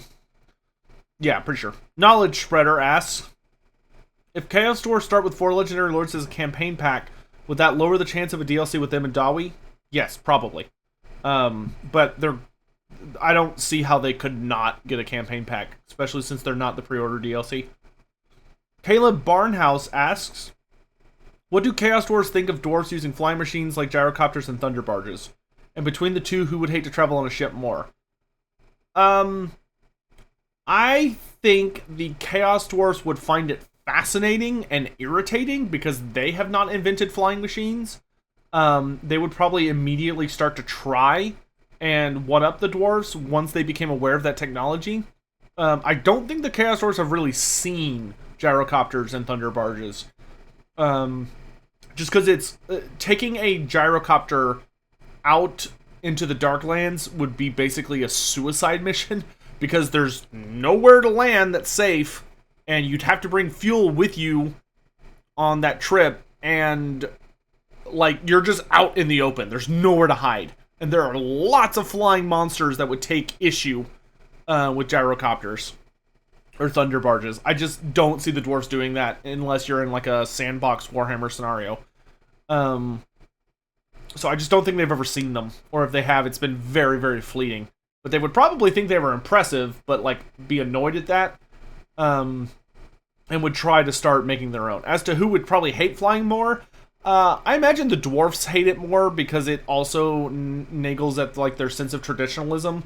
Dwarfs, there are many dwarfs that genuinely believe the idea that a dwarf's place is with his feet on the ground. Period. End of story. Like, if there is not earth or stone underneath their feet, something is terribly wrong.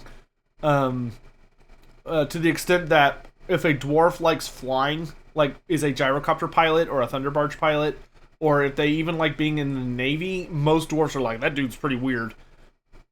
Alright. Next, what are Fireglaives? We already answered that. Are they like Skaven Warlock Jezzails? No. Fireglaives are much shorter range, but they also function as melee weapons, which is their kind of bonus. They're more similar to the Streltsy from the upcoming Kislev and Total War Warhammer 3. Do the Dawizar have flamethrowers? No. They do have a magma cannon that shoots actual freaking magma, which is much scarier than a regular flame cannon. Just for fun, are there any Chaos Dwarf lore about the new announced races like Centaurs and Half-Orcs from Warhammer the Old World? No. So the Half-Orcs and Centaurs are something from like really old Warhammer Fantasy. I will be talking about that in the near future, but they are not related to the Chaos Dwarfs. Limstella 4K asks, what was the first time the two dwarves bumped into each other? Ooh. That's a great question. I don't know. There's no record of that. That's a great question, Limstella. I honestly don't know. That there is zero written record on that first pivotal meeting between the two, which is crazy. When I think about it, that actually, man, that really would have been a cool thing to have in the timeline. I don't know. That's a great question. They almost assuredly fought each other, because I don't think the dwarfs would necessarily understand what the Chaos Dwarfs were the second they met each other or bumped into one another, but the Chaos Dwarfs would absolutely be gunning for the dwarfs. I mean, the Chaos Dwarfs hate dwarfs.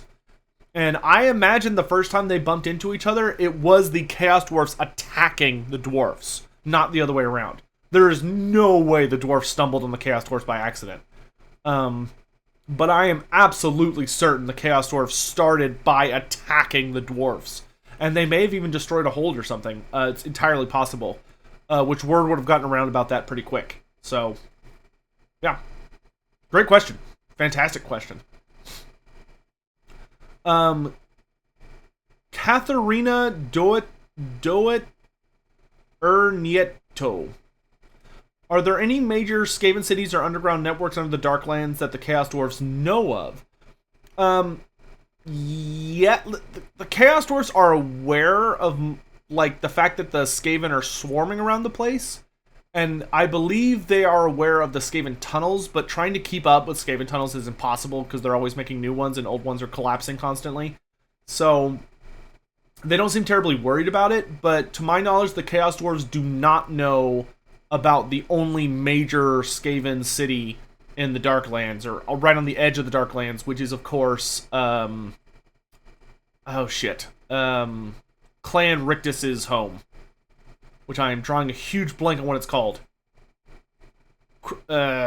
Something... Shoot, what is that mountain called?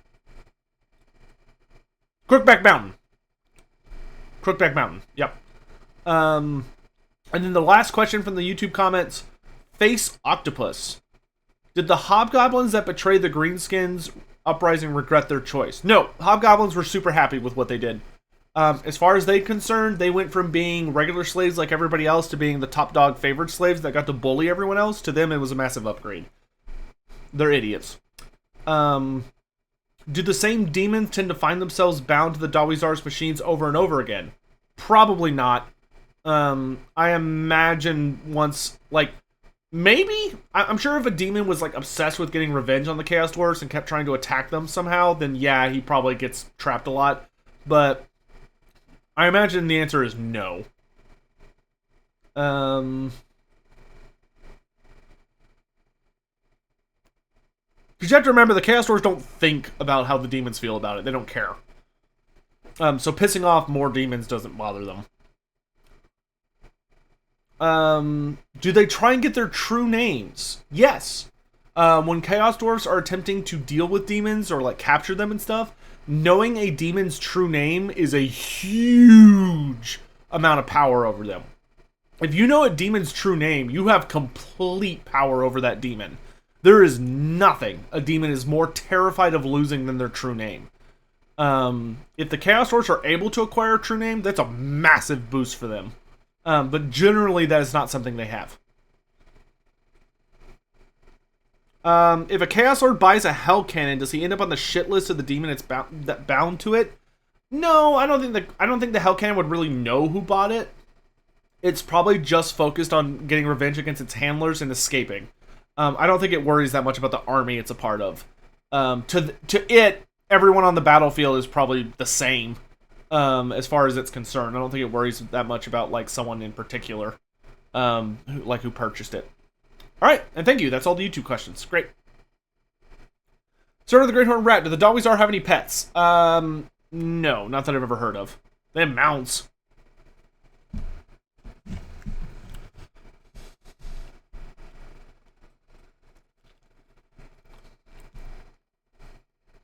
Why haven't the Chaos Gods punished the Chaos Dwarfs for trapping their demons? I don't think they care.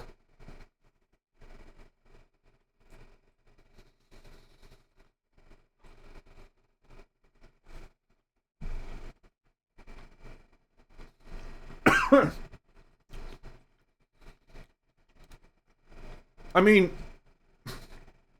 if a demon gets captured, it's still being used to cause destruction and devastation.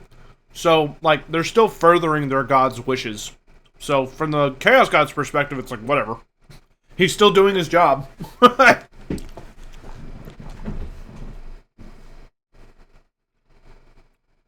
Why do demons care so much about their name? Because names have power, which is a classic fantasy trope. And by fantasy, I mean mythological trope that exists in our world. But in Warhammer Fantasy, if you know the true name of a demon, you basically... a demon's true name is basically like their essence. Like, it is the core of their existence. If you know their true name, then, like, you have power over their fundamental existence. Because that name comprises everything and anything that they are. So when you invoke it, you're literally like grabbing them by their heart. But getting the true names of demons are very bizarre. Depending on what type of demon it is, there are a lot of syllables, and the syllables are like the words that are used in demon names are like all over the freaking place. They're very difficult to pronounce. Could a good guy use that to control demons to fight against chaos? Yeah, absolutely. It would be dangerous because the demon would be doing everything in its power to get you killed and like devour your soul to torture you for eternity. Like, if you really want to piss off a demon beyond any level you could imagine, it's knowing their true name and using them as a pawn. They really don't like that. And, like, if you're controlling a demon, which there are a lot of ways to control demons, the thing about controlling a demon is that whenever you make a deal with a demon or, like, a contract, you better be really fucking sure that you read the fine print. Does a demon prince like Be'lakor have a true name upon ascension? Yes, demon princes are supposed to have true names.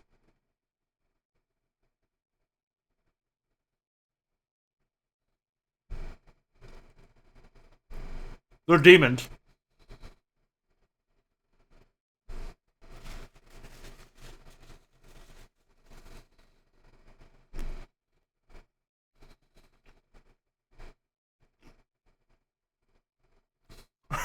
Second, I think they do it themselves.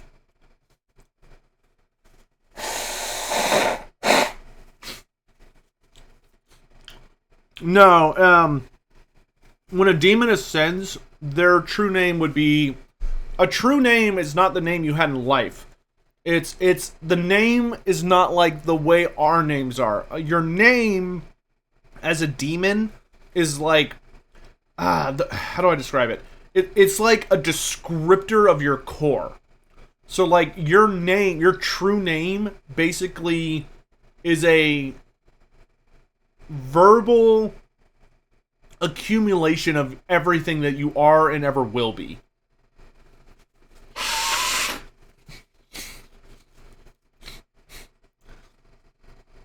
How can somebody get a demon's name?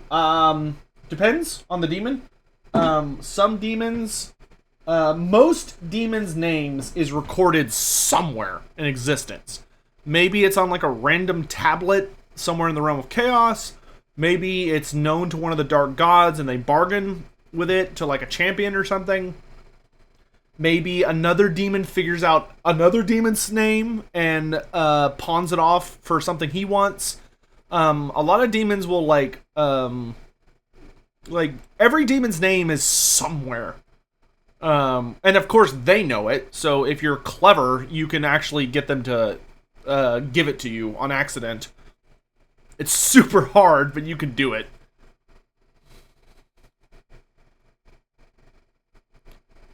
Feels terrific, man. Hello, hello. Alright, guys, we've only got about 4 minutes left, because I'm going to stop this at 2 hours. That way it doesn't just ramble on for eternity. So if you've got any last minute questions for Chaos Dwarfs, now is the time.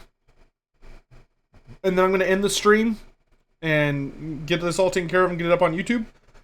And then I will be back after that to stream some other stuff, regular stuff. Hey, Entrico, what's up? How many dwarves who have fallen to chaos are there compared to Chaos Dwarfs? I know of 2 dwarfs that have fallen to chaos. And that's it. How long till I'll be back? Like, probably 30 minutes. Maybe less. Has a Skaven ever killed a Chaos Dwarf? Yeah, a ton of Skaven have killed Chaos Dwarfs. They have fought entire wars. Did they have any overarching faction mechanics on tabletop? Yes. They had rules similar to the Dwarfs. But, like, their overall faction rules... Hobgoblins were disposable, so they'll have that. Chaos Dwarves have the Resolute rule, just like regular Dwarfs do. They also have the Relentless rule, just like regular Dwarfs do. Their Contempt rule was the whole situation of... their Contempt rule is basically that they don't give a shit about Hobgoblins, or like anything that's not a Chaos Dwarf. And that's pretty much it. And then you got stuff like the Sorcerer's Curse for the Sorcerers and stuff like that. Like size matters for Orcs and Goblins? Yeah, essentially. Did I cover Chaos Dwarf's aircraft? They do not have flying machines. They have flying monsters. But I covered that in the episode around Darklands and the Monsters Found Within. Which I think is like episode 6 or 7. If Hashit turned out to be a fallen ancestor god, I super doubt that theory. Like, that to me is a ridiculous theory. The fallen ancestor god theory. To me, that is I didn't even mention it because I considered it so ridiculous. But if that was true, that would be a huge mindfuck for like both the Dwarfs and the Chaos Dwarfs. Why? Because the timing doesn't add up. And also, the Dwarfs would actually know who and what Hashit is. Like, there are a number of theories posited in the lore of like, well, I don't know what Hashit is, but here's what he could be, and never, ever has anyone suggested in the actual lore that it is a fallen chaos or fallen ancestor god. It just doesn't work. It's just not a possible theory. Any creatures the Chaos Dwarfs failed to tame or force into obedience? Black Orcs. Yep. Black Orcs and Magma Dragons. The Chaos Dwarfs not accidentally, purposefully created a magma dragon, and it broke free and messed him up really bad. And that dragon is still alive, and the Chaos Dwarfs are very carefully avoiding him. They try not to piss him off. But Black Orcs and Magma Dragons are the two big ones. Who would win, an Empire landship or a Chaos Dwarf training thing? Well, the first thing is, Empire doesn't have landships. Marienburg has landships. Slight difference, but it's important. No, I'm pretty sure a Iron Demon would just absolutely annihilate a Marienburg landship. Is Hatchet a corner Zinch Demon playing a trick on the Dwarfs? I don't think so.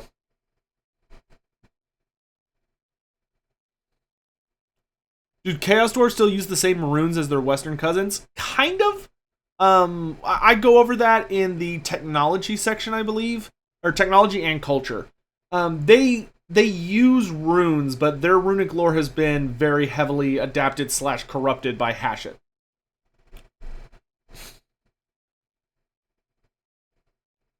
Alright, and with that, it's been 2 hours, guys. Thank you all so much for joining me. I hope you had a good time. I hope you learned a lot about the Chaos Dwarfs. I hope you enjoyed the series. If you haven't watched the entire thing, I've got a really easy, nice, ready-to-go playlist on my YouTube channel that you can find super easily. And with this, it'll be 15 episodes long. So I would heavily recommend it. It's a lot of fun. You can just throw it on the background while you're painting or driving or whatever. And I will be back if you want to hang out with me.